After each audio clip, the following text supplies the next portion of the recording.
Welcome back. This is part 2 in our episode on the historical influences behind the Primarchs of 40k. In part 1 we went over the first 10 Primarchs, and in this part we'll be going over the remaining 10 Primarchs. Part 1 will be linked for anyone who's interested in the first 10 Primarchs. And with that, let's begin.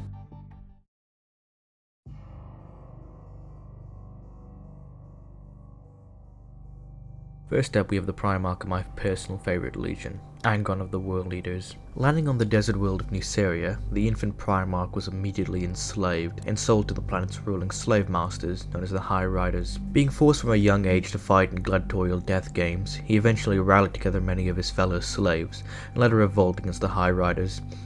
Angron and his slave army fought against the combined armies of Nuceria for several years, ultimately making their last stand upon the mountain of Al-Noor in the northern regions of the planet. Prior to this battle, the Emperor of Mankind would teleport Angron away from the planet's surface onto his battle barge, where Angron would watch his gladiator brothers and sisters ultimately be slaughtered by several Nucerian armies. This would set Angron down a path of defiance against his father, viewing him as just another High Rider and the person who had robbed him of an honourable death. After taking control of his legion, Angron would lead the World Eaters in a similarly brutal fashion as he himself was raised on Nuceria, occasionally killing some of his men in fits of anger, brought about by the Butcher's Nails, psychosurgical implants which were placed onto him as a gladiator. Angron would eventually demand that these nails themselves be replicated and placed in every member of his legion.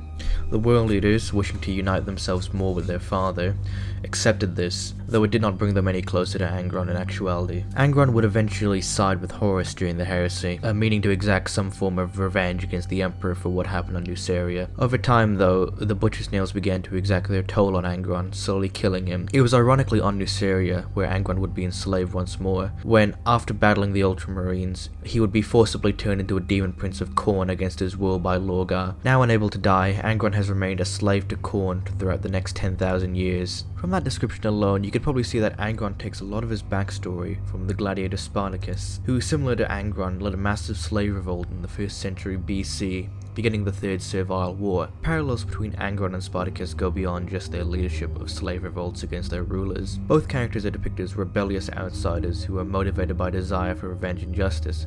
Both of them had figures in their life named Oenimus, a name shared by both one of Spartacus's generals and Angron's early father figure in the slave pits of Nuceria. Like Spartacus, he is motivated by a deep-seated anger and a desire for vengeance against those who have wronged him and his brother Primarchs. This anger manifests itself in Angron's willingness to engage in brutal and merciless combat, often resulting in the total annihilation of both his enemies and his own forces. Furthermore, Angron and Spartacus are both portrayed as having a deep sense of honor and integrity, despite their willingness to engage in brutal and violent acts to achieve their goals. With both of them having their armies pushed back and eventually making their last stands on top of a mountain, for Spartacus that being Mount Vesuvius, while for Angron that being Redone Moor, although Spartacus will ultimately perish on the Battle of Mount Vesuvius, something I'm sure Angron would be jealous of.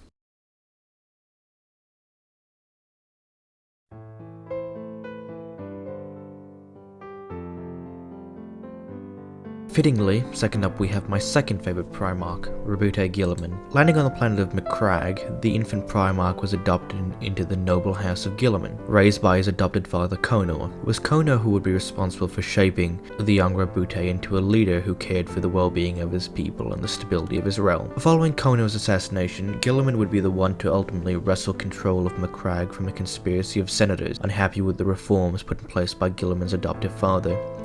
Guilliman would subsequently expand his influence to the systems in close proximity to Macragge, creating the realm of Ultramar, composed of over 500 worlds, possibly the largest cohesive human empire outside of the Imperium during the Great Crusade. During the heresy, Rabute was largely cut off from the wider heresy by the actions of Erebus and the Wordbearers, where the Ruin Storm had essentially enclosed Macragge into its own corner of the galaxy. After the Battle of Terra, when the heresy was essentially won for the Loyalists, the still loyal Guilliman would take part in the scouring against the remaining traitor legions, before being poisoned by the demonic Fulgrim and being placed into stasis, only to awaken 10,000 years later in the 41st millennium, retaking his old title of Lord Regent of the Imperium, essentially acting as the Emperor. It was during this time that Guilliman would organize the Indomitus Crusade, which was the second largest crusade in the Imperium's history, following the Great Crusade itself, in which he would retake much of the Imperium that had been lost during the prior millenniums, and would lead the introduction of the Primaris Space Marines into the ranks of the Astartes. Alright, look, Guilliman is one of the easiest Primarchs to find historical influences for. He's very clearly modelled after Roman emperors, particularly those of the early Imperial or Principate period.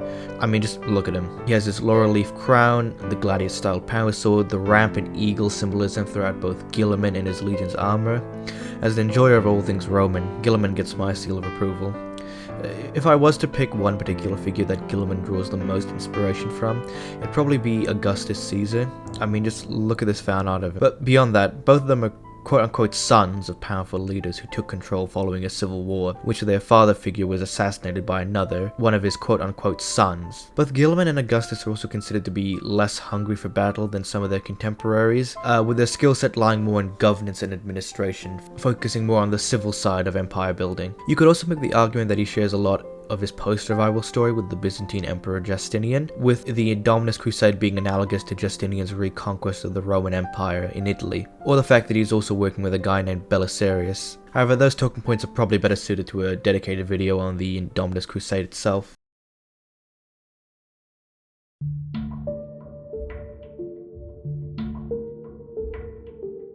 Primarch of the 14th Legion, Mortarion leads the Death Guard, a Space Marine legion which takes after their father's extreme resilience, to be masters of chemical, biological, and radiological warfare. Mortarion himself crash-landed on the planet of Barbarus, a planet of toxic environments and foul air that made it nearly impossible for mortal beings to survive. In his youth, Mortarion led the human population of Barbarus against the ruling xeno-species known as the Overlords, who had previously captured Mortarion as an infant. Mortarion would ultimately fail in this pursuit, being unable to kill his adoptive xeno-parent, with the Emperor needing to step in order to save him. With Mortarion believing that his life's goal had been robbed from him, he would ultimately pledge his forces to Horus during the heresy.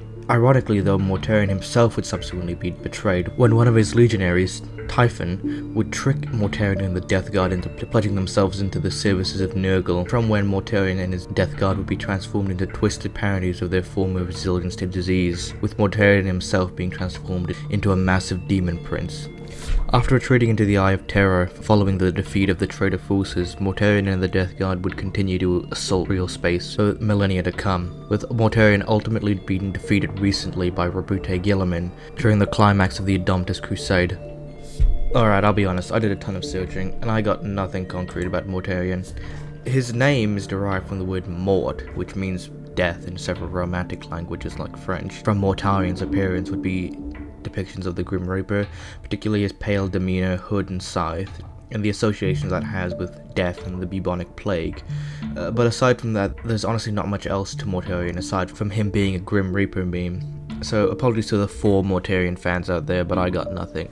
If anyone wants to correct me, they're free to do so, but I have nothing special to say about Mortarion.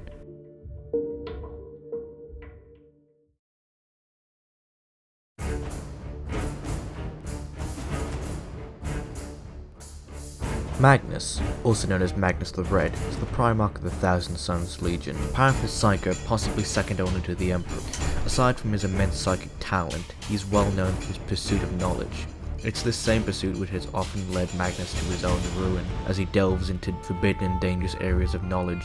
Landing on the sorcerous world of Prospero, Magnus was brought up in a society fueled by psychic talent. Through his innate psychic abilities that Magnus was able to establish contact with the Emperor long before his father's arrival on Prospero. After his arrival, Magnus devoted himself entirely to the Emperor's cause, being given the Thousand Sons Legion, a relatively small force, though each one of his legionnaires being a considerable psycho themselves. When Magnus received his legion, they were under the effects of a debilitating condition known as the Flesh Change, where, similar to the Blood Angel's Black Rage and Red Thirst, members of the Thousand Sons Legion would occasionally undergo rapid mutation. Magnus was eventually able to quell the effects of the Flesh Change, thanks to a pact he made with an entity of the war. Despite the objections of many in his legion and the warnings of the Emperor against the use of the warp, Magnus would continue to delve deeper into the secrets of the Immaterium. This was until the Emperor banned the use of psychic abilities following the Council of Nicaea. Magnus himself defended the use of psychos in the Space Marine legions, but the vote ultimately favored the sides of Mortarion and Leman Russ, who advocated against it.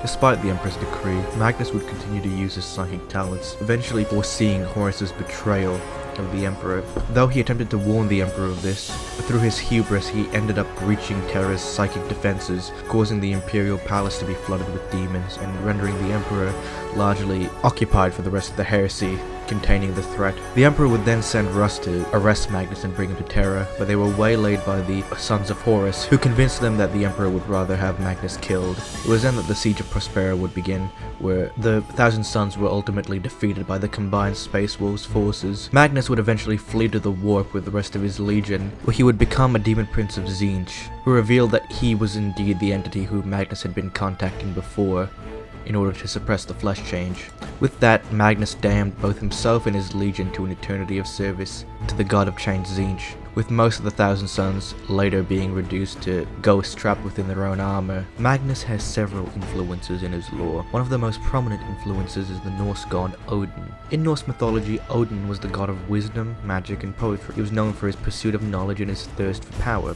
which eventually led to his downfall. Magnus, like Odin, has a strong desire to pursue knowledge and power, and he was willing to make deals and sacrifice his own physical form to achieve these goals. Similarly, like Magnus, Odin was ultimately betrayed and lost an eye at the Well of Mimir, but in exchange he gained a great deal of wisdom and insight into the universe. In the Warhammer universe, Magnus' pursuit of knowledge and power led to his betrayal by the Chaos god Tzeentch, in which Magnus lost his right eye in a failed bargain to protect his sons from the rampant mutations sweeping across their legion. While a lot of Magnus' story and character derives from Odin, his name is actually a reference to the 13th century bishop Albert the Great, also known as Albertus Magnus. Among other things, Albert was known for his advocacy of a peaceful coexistence between science and religion, something very much akin to Magnus' argument during the Councils of Nicaea. There's honestly a lot more to discuss on the parallels between the historical councils of Nicaea, which were a series of councils put forth by the early Christian church to set a framework of theological concepts within early Christianity,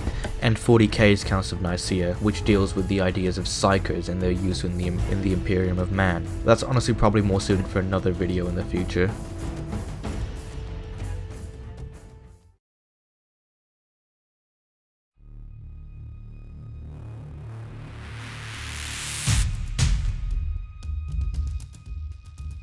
Now we come to the 16th Primarch, Horus Lupercal, the Emperor's favoured son, later to be known as the arch-traitor and the namesake of the Horus heresy. Being one of, if not the first Primarch to be found by the Emperor of Mankind, Horus enjoyed a position above many of his other brothers, being almost universally loved and respected among his peers. Horus would remain by the Emperor's side, often being present when new Primarchs were found. Following the Al-Noor crusade and Horus's victory over the largest orc empire in the galaxy at that time, the Emperor decreed that Horus would lead the latter half of the Great Crusade, whilst he would return to Terra to continue the Webway project. Unbeknownst to the Emperor, however, the machinations of Lorgar and the Wordbearers would eventually lead Horus down the path to chaos. Horus was convinced that the Emperor was determined to ultimately betray his sons and achieve the status of godhood to rule over all of mankind. Emboldened by the lies of Lorgar and his Wordbearers, and swollen with the powers of all four Chaos gods, Horus would lead half of his brothers in open revolt against their father, with the goal of taking the throne of Terra for himself and ruling as the champion of chaos. Horus was the overall architect of much of the military strategy of the heresy.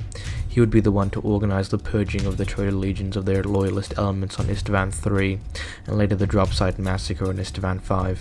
With the bulk of his traitor forces, Horus would then make a dash towards Terra, encircling its skies and beginning the siege of the planet. With the combined forces of the traitor Space Marine legions, Imperial Army regiments, and Mechanicum forces, Horus would begin the siege of Terra. It was during this time that Horus would begin to slip more and more into a state of paranoid depravity, fueled on by the Chaos God's increasing flow of power to his body. However, the traitors were ultimately unable to take Terra, and seeing the ensuing threat of a large force of loyalists coming, Horus would make a final gambit to challenge the Emperor to a duel on his flagship of the Vengeful Spirit. The large force of loyalists currently en route to Terra would accept this challenge, but not before the Primarch Sanguinius would duel Horus himself, ultimately perishing in the battle, but giving the Emperor himself the chance to destroy Horus once and for all.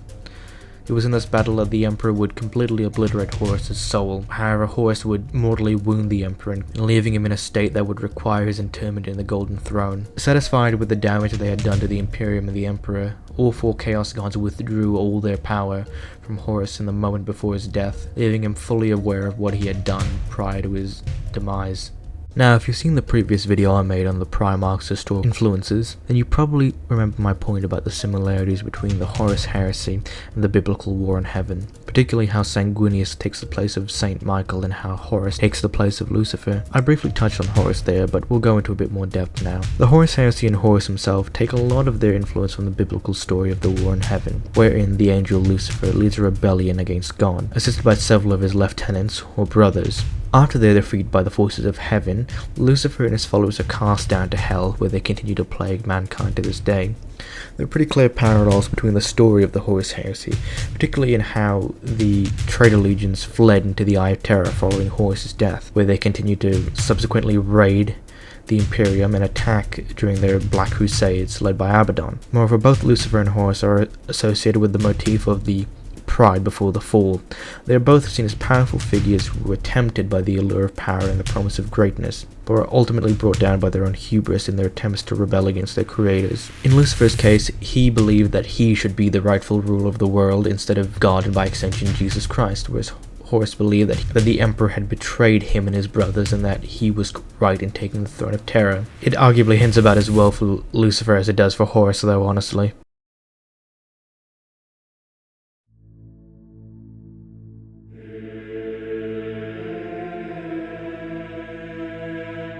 Fittingly, next up we have Lorgar Aurelian, also known as the Urizen. Primarch of the Wordbearers, it can be argued that his actions during the Great Crusade laid the groundwork for what would become the Horus heresy and later the Imperial cult, the religion followed by the Imperium of Man, post-heresy. Lorgar was found and raised on the hyper-religious world of Colchis. Due to his upbringing on that planet, Lorgar would come to view faith as being inexorable for mankind. This belief would lead Lorgar down a path of worshipping the Emperor as a living deity prior to his arrival on Colchis, much to the Emperor's dissatisfaction. This ultimately led to the Emperor having to punish Lorgar and his word-bearers for their spreading of the Imperial cult and the idea that the Emperor was a god. He would do this by burning down Lorgar's most treasured city, Monarchia. After having his faith in the Emperor shattered, Lorgar would seek new gods to worship, leading him to becoming the first Primarch to convert to Chaos worship, at the behest of his adoptive father Corpheron and Erebus. The actions of Lorgar and the Wordbearers, once they had fully committed to Chaos worship, would ultimately be the driving factor that would push Horus and much of the other Primarchs to Chaos,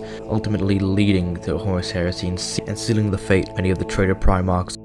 Lorgar is a bit harder to exactly pin down. His last name, Aurelian, is possibly derivative of the later Roman Emperor Aurelian, but I'm more inclined to say that it may be taken from Marcus Aurelius, given the fact that both him and Lorgar are well known for their writings, with Marcus Aurelius's Meditations and Lorgar's work which postulated that the Emperor was indeed a divine being. In addition, Lorgar takes a lot of his character influence broadly from religious leaders in and around the Middle and Near East. You can make the connection between early Christians in the Roman Empire who were persecuted for their belief before the gradual Christianization of the Roman Empire under emperors such as Constantine. Similarly, how Lorgar's worship of the Emperor was originally condemned, only for the Imperium to begin worshipping the Emperor as a god and using Lorgar's own writing as the basis of their religion. Another possible influence on Lorgar's character is the ancient Persian prophet Zoroaster, whose teachings founded the religion known as Zoroastrianism. Zoroaster's teachings focused on the ideas of duality between good and evil and the ultimate conquest of evil by good. Lorgar struggled with the temptations of chaos, and his ultimate decision to side with the chaos gods can be seen as a reflection of Zoroaster's teachings on the eternal struggle between good and evil, with Lorgar failing to make the correct choice and the ramifications that has on the galaxy. As a certified World Eaters fanboy, I hate him more for what he did to Angron and Spartacus than anything else.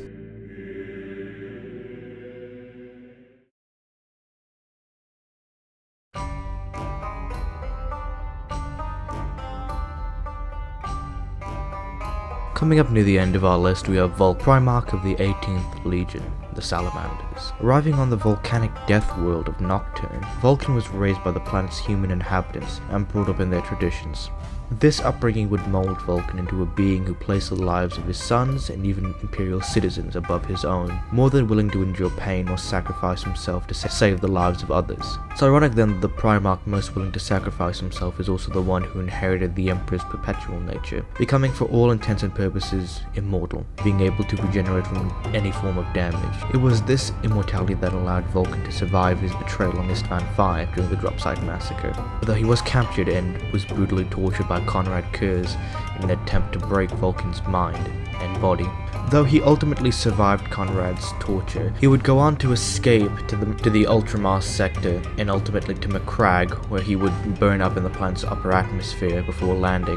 Though Vulcan would ultimately survive this, he was unable to regenerate from this damage for a long period of time, until he was returned to his home planet by the remaining salamanders and lowered into its greatest volcano, known as Mount Deathfire. Following his resurrection on Mount Deathfire, Vulcan would take the remaining salamanders back to Terra through the Eldar Webway, where he would be tasked by the Emperor to craft the Talisman of Seven Hammers, essentially a doomsday button that, if the Golden Throne and Terra should ever fall, would ultimately destroy the throne world itself, allowing the warp to spill over the galaxy. Though he would ultimately survive the events of the heresy, for a short period afterwards Vulcan would go on to lead the salamanders, before disappearing again, only to reappear during the War of the Beast, killing the eponymous Orc leader on the planet of Al-Noor, where Horus had had his triumph many millennia prior, only to be destroyed himself again in the battle. With Vulcan's current status being unknown, the salamanders now plumb the depths of space in search of the artifacts crafted by their father,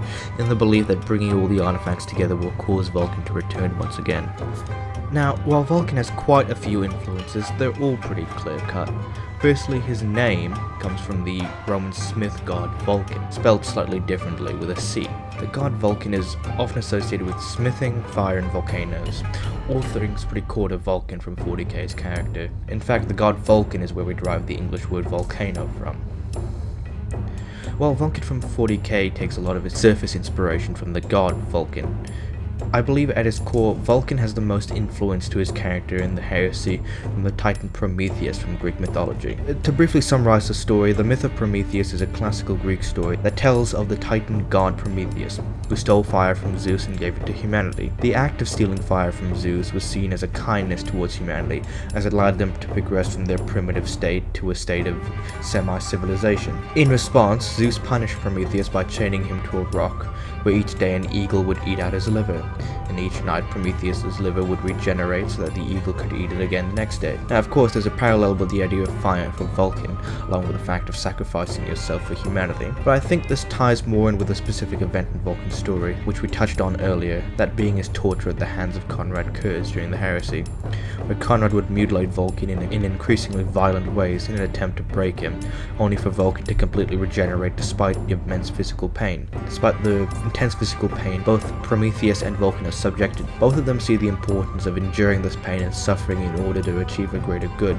Prometheus was willing to suffer eternal punishment in order to give humanity a chance at progress, and Vulcan was willing to endure Kurz's torture in order to protect the Imperium and its people. Both of them understood that pain and suffering are necessary in the face of adversity, and are willing to bear the burden of that pain in order to achieve a greater purpose. Along with that, I can absolutely see Kurz devouring Vulcan's liver over and over again purely just to mess with him.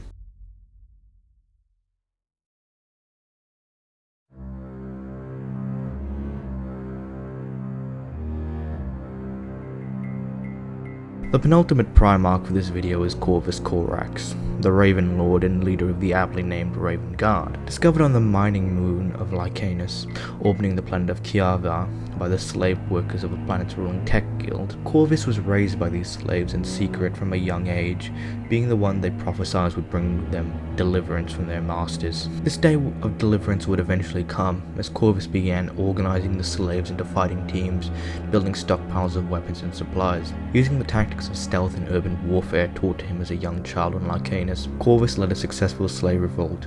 At every turn, Corvus was able to outmaneuver and outplay the slave master's forces. Eventually, Corvus Corvus's guerrilla warfare tactics eroded much of the power base of the tech guilds, who were now unable to manufacture anything from the planet's mining out, as Corvus had planted atomic mining charges in the 5 largest cities on Kiava. As the tech guilds fell into civil war and were eventually destroyed by Corvus's armies, Lycanus was renamed in honor of Corvus, with its new name being Deliverance. Following his reclamation by the Emperor of Mankind, Corvus would go on to lead the Raven Guard in a manner very similar to his tactics on Lycaeus, focusing on stealth, infiltration, sabotage, and urban warfare. These tactics led him to becoming a pariah among his brothers, with his method of warfare being seen as dishonorable. Horus was particularly dismissive of his style of warfare, largely relegating the Raven Guard to a vanguard assault force for which they were not suited for. The rift between Corvus and Horus would lead to Corvus himself remaining loyal throughout the Horus heresy. During the heresy, much of the Raven Guard's manpower had been depleted by a scheme deployed by the Alpha Legion following the Dropside massacre, requiring the Raven Guard to largely pull out of the major fronts of the war, with some of them assisting Lionel Johnson in his crusade of vengeance across the traitor homeworlds. Following the heresy, after a period of guilt-fueled meditation on Kiava, Corvus decided to exile himself to the Warp, with his ultimate goal being to finally do what pretty much everyone in this galaxy wanted to do, which was to beat Lorgar to death, with his final recorded words to the Raven Guard being, "Nevermore." Now, if it wasn't already abundantly clear, Corvus takes a lot of his surface inspiration from the works of Edgar Allan Poe, particularly his most famous poem, The Raven, with Corax's final words being a direct quote from The Raven. Aside from the other obvious connections regarding ravens, there's not a whole lot else to say about Corvus's early life. I suppose you could compare his slave revolt and his freedom by any means method with similar revolts like the Haitian Revolution or other slave revolts, but I really haven't got a lot to say about Corvus himself.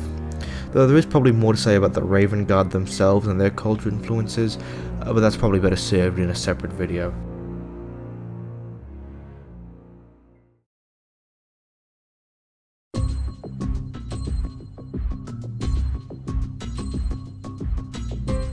The final Primarchs on our list today are Alpharius and Omegon, the twin Primarchs of the Alpha Legion, and that's about all we know for certain about them. Owing to their abilities of deception, subterfuge, and overall skullduggery, everything we know about the Alpha Legion and their Primarchs is equally as likely to be true as it is to be a carefully constructed lie, to the point where it's doubtful anyone outside of Alpharius and Omegon themselves know the truth. What we can be moderately sure about is that Alpharius and Omegon are twin Primarchs, though functionally they are the same person, being described as one soul split into 2 bodies. This would lead them to essentially filling in for each other, acting largely as one entity known as Alpharius Omegon. We do know that the Alpha Legion sided with Horus during the heresy, but whether they were legitimately traitors or were in fact loyalists working undercover, or some bizarre combination of the two is unknown. The last thing we know for certain is that one of them was killed by Rogal Dorn on Pluto, but which one of the twins that was is debatable. Now, owing to the fact that so much about their story is shrouded in mystery and misdirection, it's hard to decisively place down any kind of historical inspiration. Them being twins has some link to certain mythological stories that center around twins, namely Castor and Pollux from Greek mythology or Romulus and Remus from Roman. However, the similarities more or less stop there. The only particularly notable comparison I can make is that within the mythology of 40k, Alpharius and Omegon could be considered to fill in the archetype of the trickster. The trickster archetype is a common trope in mythology and religion. It's often exemplified by a character who is cunning, devious, or often acting with some form of secret knowledge. As stated before, the trickster archetype can be seen in many cultures and mythologies. For example, in Greek mythologies, Hermes is known for the invention of lying, which he passed down to humanity, lying being something very important to the Alpha Legion. But I find the archetype of the trickster is most applicable to Alpharius and Omegon when you compare them to the Norse god Loki. One major similarity between Loki and the Alpha Legion is their ability to shapeshift. Loki is known for his ability to transform into various animals, such as a horse, which is a whole nother sordid affair, while the Alpha Legion is known for their ability to disguise themselves and infiltrate other legions, including their own. And not a perfect analogy, but that's the best that I could honestly come up with. Like I said, due to the Alpha Legion's nature of secrecy, there's honestly not a whole lot you can pin down about their character, or specifically their traits, that may be applicable to any kind of analysis of historical influences.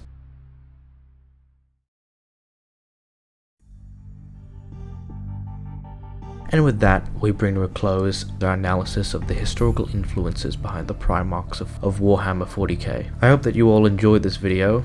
I'm sure that there's some piece of lore that I've missed, or a historical figure who would fit more closely to a Primarch's character than the example I've chosen.